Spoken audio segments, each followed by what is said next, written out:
नमस्कार मित्रांनो, तुमचं सर्वांचं AP द हॉरर, मिस्टेरियस आणि हिस्टॉरिकल स्टोरी टेलर या आपल्या मराठमोळ्या यूट्यूब चॅनलमध्ये मनापासून स्वागत आहे.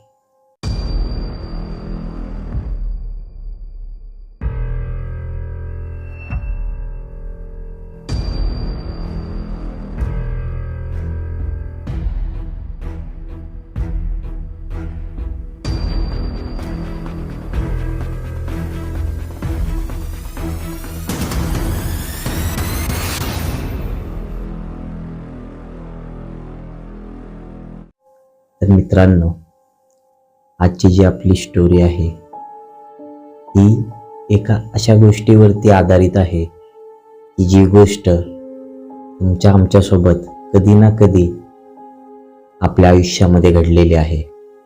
ही एक अशी गोष्ट की ज्यामध्ये तुम्हाला कधी ना कधीतरी एखादी अशी वस्तू रस्त्यावरती पडली भेटते, जी वस्तू आपण घरी घेऊन येतो आणि ती आपल्या वापरातही आणतो. तेच अशी उदाहरणं आहेत. पैसे म्हणा, काही वस्तू XYZ कुठलीही वस्तू असली तरी जी तुम्हाला रस्त्यावरती पडलेली भेटली की तुम्ही ती घरी घेऊन येता आणि वापरता. तर ती किती प्रमाणामध्ये घरामध्ये घेऊन यायची आणि तिचा वापर करायचा हे आजच्या या स्टोरीमधून आपल्याला समजणार आहे. आणि ही चूक जर इथून मागे तुम्ही केली असेल तर इथून पुढे ही चूक कधीच करू नका. कितीही अट्रॅक्टिव्ह कुठलीही गोष्ट असेल तरी ती घरी घेऊन येऊ नका. आजची जी स्टोरी आहे ही दादरच्या एका मुलाची आहे. दादरमध्ये राहणारा हा एक मध्यमवर्गीय मुलगा जो कॉलेज पूर्ण करून जॉबसाठी अप्लाय करतो आणि त्याला एक चांगला जॉबसुद्धा लागतो. आता जॉबवरून रोजची जी त्याची धावपळ चालू असते. दादरमध्ये राहत आहे म्हटल्यावरती मुंबईच्या मध्य ठिकाणी तो राहत असल्यामुळे ट्रॅव्हलिंगही त्याला बरंचसं करावं लागत होतं. आता स्टोरी अशा प्रकारे सुरू होते की तो मुलगा कामावरून घरी येत असतो. घरी येत असताना रस्त्यामध्ये त्याला एक घड्याळ पडलेलं भेटतं. तो घड्याळ घेतो. घड्याळ बंद असतं. एक आवड असते. पूर्वीच्या वेळी आत्ता स्मार्टवॉच आलेस पण त्यावेळी स्मार्टवॉच वगैरे नव्हते, त्यामुळे साधं घड्याळ जरी असेल तरी त्याची एक वेगळं अट्रॅक्शन लोकांना होतं, मुलांना होतं. त्याला ते घड्याळ मिळतं, तो खिशामध्ये टाकतो, घरी घेऊन येतो. घरी घेऊन आला ते घड्याळ तो हातामध्ये घालतो आणि झोपतो. जेवण वगैरे करतो आणि झोपून जातो. त्याला स्वप्न एक भयानक स्वप्न पडायला आता सुरुवात होतात रात्रीची. ते घड्याळ त्याने हातात घातलेलं असतं. बरोबर मध्यरात्री 3 वाजता त्याला एक स्वप्न पडतं की कोणीतरी त्याच्या शरीरावरती बसलंय आणि त्याला दाबत आहे.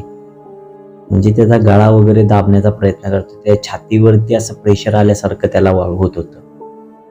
हे कशामुळे होत होतं हे त्याला काही सुचत नव्हतं. उठायचा तो प्रयत्न देखील करत होता पण त्याला उठता येत नव्हतं. तरी पण कसा बसा त्याला एक जाग येते अचानकपणे. आणि जाग आल्यानंतर त्याची नजर असते ती सर्वप्रथम त्याच्या हातातल्या घड्याळावरती पडते. हातातल्या घड्याळामध्ये बघतो तर 3 वाजलेले असतात. आता 3 वाजलेले आहे. घड्याळ तर बंद आहे.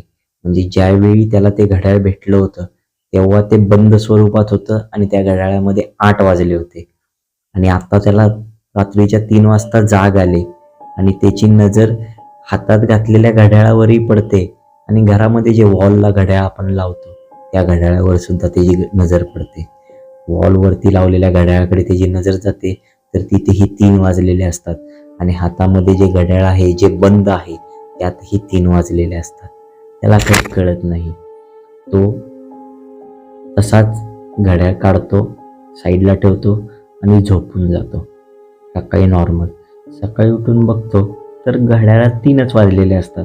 म्हणजे घड्याळ पुढेही गेलेलं नसतं, मागेही गेलेलं नसतं. आता तो कामावरती जातो.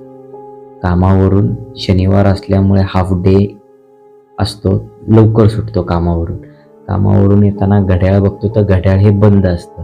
मग तो एक घड्याळ रिपेअरिंगवाल्याकडे जातो, त्याच्याकडून सेल घेतो घड्याळाची, घड्याळामध्ये ती सेल टाकतो, घरी येतो, जेवण करतो, पुन्हा हाय त्या नित्यक्रमाने तो झोपून जातो. पण आत्ता त्याने जे हातामध्ये घड्याळ घातलेलं असतं ते चालू स्वरूपामध्ये घड्याळ असतं.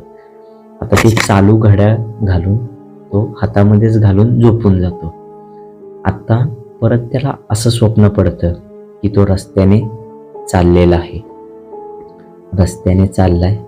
रस्त्याने चालता चालता अचानक तो एका दरीमध्ये पडतो आणि दरीमध्ये पडला आणि त्याला जाग आली. जाग आल्यावरती त्याला काही सुचत नाही, पूर्णपणे घामाघूम होतो, पूर्णपणे एकदम बोलतात ना हायपर होऊन जातो तो. त्याला काही कळत नाही काय करावं काय नाही, कारण खोलीमध्ये एकटाच झोपलेला असतो बेडरूममध्ये. आजूबाजूला बघतो, आजूबाजूलाही कोणी नसतं. अचानकपणे आपसूक आदल्या रात्री ज्या प्रकारे त्याची नजर घड्याळावरती पडली त्याचप्रमाणे पुन्हा एकदा त्याची नजर घड्याळावरती पडते. आता घड्याळात बघतो तर 3च वाजलेले असतात. हातातल्या घड्याळात बघतो, हातातल्या घड्याळात पण 3 वाजलेले असतात. आता परत ते घड्याळ काढतो, साईडला ठेवतो, झोपून जातो. 3 वाजल्यापासून पुढे सकाळी 8 वाजता उठेपर्यंत त्याला कोणतंही स्वप्न पडत नाही, कारण 3 वाजता तो हातामध्ये घातलेलं घड्याळ काढून साईडला ठेवतो, कारण घाबरलेला असतो. आता सकाळी उठल्या उठल्या तो जो झालेला प्रसंग आहे तो त्याच्या डोक्यामध्ये चालू लागतो की काय झालंय माझ्यासोबत, काय होतं, या सगळ्या गोष्टी त्याच्या मनामध्ये चालू असतात. आता तो उठतो, आंघोळ वगैरे करतो, परत ऑफिसला जाताना घड्याळ घेतो आणि घड्याळ हातामध्ये घालतो. घड्याळात काय बघत नाही काय नाही, घड्याळ हातामध्ये घालतो, ऑफिसला निघून जातो. आणि ऑफिसमधून येत असताना रात्रीचे 9 वाजलेले असतात. दादर स्टेशनवरून तो घराच्या दिशेने निघालेला असतो. त्यावेळी किती वाजले म्हणून बघायसाठी तो घड्याळात बघतो. दिवसभर त्याचं कामामुळे त्या घड्याळाकडे लक्षच जात नाही. पीसी असतो, पीसीमध्ये जे क्लॉक असतो त्याच्यावरच तो टायमिंग बघत होता, घड्याळाकडे तिथं लक्षच जात नाही. आणि रात्री 10 वाजता दादर स्टेशनवरून घराकडे जाताना त्याचं लक्ष घड्याळाकडे जातं, तर घड्याळात 3 वाजलेले असतात रात्रीचे. तो विचार करतो, काल रात्री 3 वाजले होते तेव्हा मी बघितलं होतं घड्याळाचं, यानंतर मी घड्याळ बघितलेलंच नाहीये. आता 3 वाजलेत आणि घड्याळ बंद पडलेलं असतं, म्हणजे 3चा टायमिंग असतो आणि घड्याळ हे बंद पडलेलं असतं. आता त्याला एवढा तो विचार करत नाही, घरी जातो, जेवतो वगैरे, घड्याळ काढतो, घड्याळ काढून साईडला ठेवतो, फ्रेश वगैरे होतो, जेवतो, परत घड्याळ हातामध्ये घालतो आणि परत झोपायला जातो. झोपतो. पुन्हा त्याला 1:30 पावणे 3च्या दरम्यान एक स्वप्न पडतं की आता तो एका कारमध्ये आहे आणि तो कार ड्रायव्हिंग करतोय. त्याला ड्रायव्हिंग तर येत नाही, पण तो त्या स्वप्नामध्ये स्वतः ड्राईव्ह करतोय आणि ड्राईव्ह करताना त्याच्या बाजूला एक मुलगा बसलेला आहे. त्याच्या बाजूला जो मुलगा बसलेला आहे तो मुलगा त्याला बोलतो, अरे माझं घड्याळ का घातलेस तू, माझं घड्याळ दे मला. आणि तो जो मुलगा असतो तो ह्याच्या ओळखीचा नसतो किंवा त्याला कधीच ह्याने बघितलेला नसतो, तरी पण तो त्याच्यासोबत असतो गाडीमध्ये आणि तो त्याला विचारतो की माझं घड्याळ का घातलेस, माझं घड्याळ दे मला, किती दिवस अजून माझंच घड्याळ वापरणार आहेस, असं तो बोलतो. आणि हा सगळा प्रसंग चालू असताना अचानकपणे त्यांची गाडी एका झाडाला जाऊन ठोकते. एका झाडाला जाऊन ठोकल्यावरती त्याला जाग येते. जाग आल्यावरती तो पुन्हा घडलेला प्रसंग आजूबाजूला बघतो, घड्याळाकडे बघितलं, तो घड्याळाकडे आजही 3रा दिवस आणि 3ऱ्या दिवशी देखील घड्याळामध्ये टाइम हा सेम झालेला असतो. मध्यरात्रीचे 3 वाजलेले असतात. त्याला काहीच सुचत नाही. तो पुन्हा त्या घड्याळात बघतो त्या घड्याळामध्ये 3चा टायमिंग झालेला असतो आणि घड्याळाचा काटा हा पुढे पुढे जात असतो. त्याला काहीही सुचत नाही की हे काय झालंय माझ्यासोबत. तो पुन्हा घड्याळ काढतो आणि साईडला काढून ठेवतो आणि झोपून जातो. घड्याळ काढल्यानंतर त्याला कोणत्याही प्रकारचं स्वप्न पडत नाही, काही होत नाही, एकदम नॉर्मल. एकदम नॉर्मल, म्हणजे काहीच त्याला टेन्शन नसतं. सकाळचा पुन्हा एक 8-8:30च्या टायमात अलार्म वाजतो, उठतो, अंघोळ वगैरे करतो आणि पुन्हा ऑफिसला निघून जातो. आता ऑफिसला जात असताना बिल्डिंगच्या खाली त्याला त्याचा एक मित्र भेटतो आणि त्या मित्र त्याला विचारतो, अरे कुठे निघालायस? तर तो म्हणतो, मी ऑफिसला निघालोय. तर तो मित्राला विचारतो की तू कुठे निघालायस? तर मित्र म्हणतो, अरे ते जरा रिलेटिव्हचं लग्न आहे, तिथे निघालोय, तर मला तुझं घड्याळ दे ना, कारण माझ्या हातामध्ये घड्याळ वगैरे नाहीये, तुझं घड्याळ मला दे, मी लग्नाला चाललोय म्हणून. तर तोही आपला काही विचार न करता ते घड्याळ काढतो आणि त्या मुलाला देतो. त्या मुलाला घड्याळ देतो. आता 2 दिवस ह्याला काही स्वप्न वगैरे काहीच पडत नाही, म्हणजे काहीच नाही. 1 आठवडा निघून जातो तरी ह्याला काही प्रॉब्लेम नसतो. 2 आठवडे निघून जातात तरी ह्याला काही प्रॉब्लेम नसतो. आणि 3ऱ्या आठवड्याच्या सोमवारी एक न्यूज येते, म्हणजे बिल्डिंगमध्येच त्याचा जो बिल्डिंग मधला मित्र आहे त्याचा ॲक्सिडेंट झालाय आणि त्याच्या ॲक्सिडेंटमध्ये त्याचा डावा हात हा कोपऱ्यापासून खाली कट झाला. गाडीच्या पत्र्याने तो हात त्याचा कट झाला. आता तो त्याच्या मित्राला भेटायला जातो. दोघेही बोलतात, ते बघतो वगैरे त्याला व्यवस्थित. त्याचा हात पूर्णपणे ह्या कोपऱ्यापासून खालचा हातच कट झालेला असतो. ना तो जॉईन करता येईल ना काहीच करता येईल. तर तो विचारतो मित्राला की काय झालं, कशा प्रकारे झालं, काय हे ते असं तसं.